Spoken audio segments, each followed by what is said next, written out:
এটা তো নিঃসন্দেহে আনন্দের এবং আমাদের গর্বের। আমরা খুবই গর্বিত এরকম একটা অনুষ্ঠানে আসতে পেরে। আমার পায়ে ব্যথা, তাও আসছি, কিন্তু খুব কষ্ট পাইলাম একটা জিনিস, সবকিছু হাদির জন্য। একটা বই মেলার একটা স্টলেও হাদির কোনো বই নেই, হাদির একটা কবিতার বই নেই। এটা খুব লজ্জার আমাদের জন্য। আমরা হাদিকে ধারণ করি, কিন্তু কে ধারণ করার কথা এদের? এত কষ্ট করে এখানে আসি, আইসা আশাহত হই, কষ্ট পাই, এটা ভালো লাগে নাই। এই পর্যন্ত সোফার ভালোই লাগতেছে, কিন্তু আসার পর দেখতেছি যে হাদি ভাইয়ের লেখা বইগুলো নাকি এখনো মানে আসে নাই, ওটা আরো পরে আসবে। তো ওনার বইগুলো আসলে নেওয়ার জন্য আসছিলাম, বাট এখানে যে বইগুলো দেখতেছি ওগুলোও ভালো। আর আমাদের উচিত আসলে বই পড়া। ইনফ্যাক্ট হচ্ছে আমাদের কালচারটাকে যেইভাবে হচ্ছে ম্যানিপুলেট করা হয়েছে, তো আমাদের উচিত যে আমাদের কালচারটাকে প্রিজার্ভ করার জন্য এবং আমাদের নিজেদের অস্তিত্ব বজায় রাখার জন্য আসলে আমাদের বই পড়াগুলো উচিত। বইমেলায় আসলাম, আসলে আমার হাতে সময় ছিল জন্য আসলাম, এক্সট্রা টাইম আছে আমার, হচ্ছে একটু পর বাস 1:15। এই জন্য ভাবলাম যে বইমেলা যখন হয়েছে স্টল, তো একটু ঘুরে যাই। তো আসলাম, এখনো বইমেলা ঘুরতে পারিনি, পুরোটা ঘোরা হয়নি আমার এখনো। জাস্ট 2টা স্টল দেখলাম, বই একটু দেখতেছে আর কি। ভালো ভালো লাগতেছে, আবার একেবারে ভালো লাগতেছে না, কারণ বই হচ্ছে আগে থেকেই প্রিয়, কিন্তু যে উপলক্ষকে নিয়ে আজকের বইমেলা, এই ঘটনাটা কখনোই প্রিয় ছিল না। তো আমরা যারা উত্তাল জুলাইয়ের সময় দেশের এই বিপ্লবের জন্য এত কিছু করা হয়েছে, তার মধ্যে একজন অ্যাভানগার্ড ছিল হাদি ভাই। এরপর আপনাদের যে চ্যানেল বাংলা এডিশন, আপনাদের যাত্রা নতুন, কিন্তু আপনারা অনেক দিন ধরেই আমাদের সাথে ছিলেন। মুশকিল হচ্ছে বিপ্লবটা বেহাত হয়ে গেছে। এই বেহাত বিপ্লবকে ফেরানোর জন্য যে মূল্য, সেটা প্রথমটা হচ্ছে হাদি ভাই। আমি অনেক শহীদ জুলাই যোদ্ধাকে চিনি, যাদের নাম হয়তো জাতি কোনোদিন জানবে কিনা সন্দেহ আছে। হাদি ভাইয়েরটা আমরা জানি, হাদি ভাই আমাদের জন্য একটা অ্যালার্ম ছিল। দেখেন, আমি কয়েকদিন ধরেই পড়তেছি, সবাই এ ধরনের লেখা লিখতেছে। শুধু ফেরাউনকে ধ্বংস করলে তো হবে না, মুসা আলাইহিস সালামকেও সাপোর্ট করতে হবে। তো ফেরাউনের লাশ, এটা কি শুধুই জাদুঘরে রাখার জন্য বা আমাদের টিকিট কেটে দেখার জন্য বা গুগলে সার্চ দেওয়ার জন্য হয়েছিল? ব্যাপারটা এমন না। আজকেও যদি কেউ ফেরাউন হয়, তার পরিণতিও এরকম হবে। এটা থেকে এটা শিক্ষা নেওয়ার আছে। আর সবচেয়ে লজ্জাজনক বিষয়, মাননীয় আইন উপদেষ্টা, ওনার তো মানে লজ্জায় দূরে কোথাও যাওয়া উচিত, যেখানে বাঙালি জাতি ওনাকে চিনবে না। কারণ এই যে বিচারহীনতার এত দিন, এতগুলো জুম্মা চলে গেল, আমরা 7ম জুম্মা অতিক্রম করব বা 8ম জুম্মা। উনি বলছিল যে পুলিশ রিপোর্ট দেওয়ার অমুক দিন তমুক দিনের মধ্যে। তো এই বয়ানগুলো গত 18 বছরে অনেকেই দিছে, হ্যান কারেঙ্গা ত্যান কারেঙ্গা। হ্যাঁ, অপরাধীকে ধরে ফেলা হবে, কাউকে ছাড় দেওয়া হবে না, কিন্তু ছাড় তো দিচ্ছে। এখন এই জিনিসটা, এগুলাই আর কি, এগুলো ভালো লাগার বিষয় না ভাই। আমরা আসলে 24-এর পরে এই বাংলাদেশ চাইনি।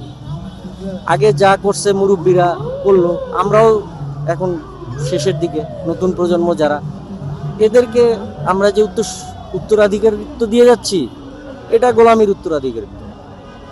আর হাদি ভাই, ওনার সাথে কিসের সম্পর্ক ছিল এটা প্রজন্ম খুঁজে বের করবে। আর ইতিহাস যদি আসিফ নজরুল, তারপরে খুনি, এদেরকে ক্ষমা করে তো ভালো, ইতিহাস তো কাউকে ক্ষমা করে না। আর আসিফ নজরুলকে কেন বললাম?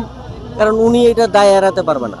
বাত ব্যথা, প্যারালাইসিস কিংবা আর্থ্রাইটিস, আধুনিক ফিজিওথেরাপি ও পুনর্বাসন চিকিৎসায় নির্ভরযোগ্য নাম ডিপিআরসি। কি এমন বাধা ছিল যে এই বিষয়টা নিষ্পত্তি করা গেল না? বাংলাদেশের সবচেয়ে ক্ষমতাবান লোক কি এটার সাথে জড়িত?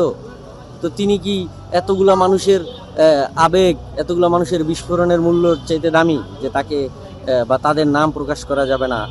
হ্যাঁ, তো ভাই, বিপ্লব বেহাত হয়ে গেছে।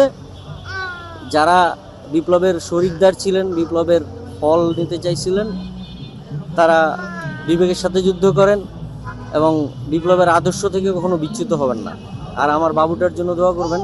আমি চাই সেও, আমরা প্রায় আসি, প্রতি সপ্তাহে হাদি ভাইয়ের কবর আমি আমার বাবুকে নিয়েই আসি, চেষ্টা করি দেখানোর। ও বুঝুক বা না বুঝুক, কিন্তু স্মৃতিতে এটা যেন থাকে যে যদি ওকে নিয়ে নাও আসতে পারি, আমি একা আসি। এটা মেনলি হলো শর্ট টাইমে হয়েছে, তো শর্ট টার্মে হওয়ার কারণে এটার প্রচারটা অতটা হয়নি, বাট এই 2-3 দিনের মধ্যে টুকটাক প্রচার হচ্ছে এবং মানুষও জানতেছে। আর হলো এখানে মেনলি আমরা আসলে অংশগ্রহণ করা হাদি ভাইয়ের স্মৃতিচারণ হিসাবে আসছি। এখানে সেল আমাদের মুখ্য না, সেল যে বেশি হতে হবে কম হতে হবে চেষ্টা করি যেন কাস্টমার আসে যতটুকু আমরা সার্ভিস দেওয়ার যেন তারা সন্তুষ্ট হয়, বা আমরা চেষ্টা করি তাদের যেসব চাহিদা সেটা পূরণ করার চেষ্টা করি। এরকম ওপেন মেলা আগে কখনো হয়নি, তো এই আগে হয়েছে কিনা সেটা জানি না, কিন্তু এবার ইসলামিক মেলা হিসেবে খুব ভালো চলতেছে। এর আগের বারও বেশ কিছুদিন আগে আমরা মেলা করেছিলাম, তখন আলহামদুলিল্লাহ ভালো হয়েছে। আচ্ছা, এখানে আপনার কি ধরনের বই আছে? এখানে আমাদের কাছে শিশুদের কিছু গল্পের বই আছে, তারপরে জুলাই নিয়ে কিছু বই আছে, তারপরে শিক্ষা সংস্কার প্রস্তাবনা এইগুলোর কিছু বই আছে, তারপরে আমাদের সায়েন্স সিরিজের কিছু বই আছে। মানে বেচা কিনা কেমন হতেছে? আলহামদুলিল্লাহ খুবই ভালো। কখন ভিড়টা কখন বেশি হয়? ভিড়টা বেশিরভাগ পরে দেখা যায় বিকাল দিকে ভিড় পড়ে, কারণ এখন তো দেখা যায় অনেকের কলেজ ভার্সিটি সম্পূর্ণ খোলা, যাদের ভার্সিটি ক্লাস চলে না তারা এসে ঘুরে যাচ্ছে। যা বেশিরভাগই দেখা যায় বিকাল সময় অনেকে ফ্রি থাকে, সেজন্য তখন তারা এসে ক্রয় করে নিয়ে যায় আর কি। ভিড়টা বিশেষ করে বিকেলেই পড়ে। আলহামদুলিল্লাহ, আমরা প্রথম দিন থেকে অভূতপূর্ব সাড়া পাচ্ছি। আমরা কখনো মনে করি না যে বইমেলাটা এতটা জমবে এবং মানুষের এতটা পাঠক লেখকদের এত সমাগম হবে।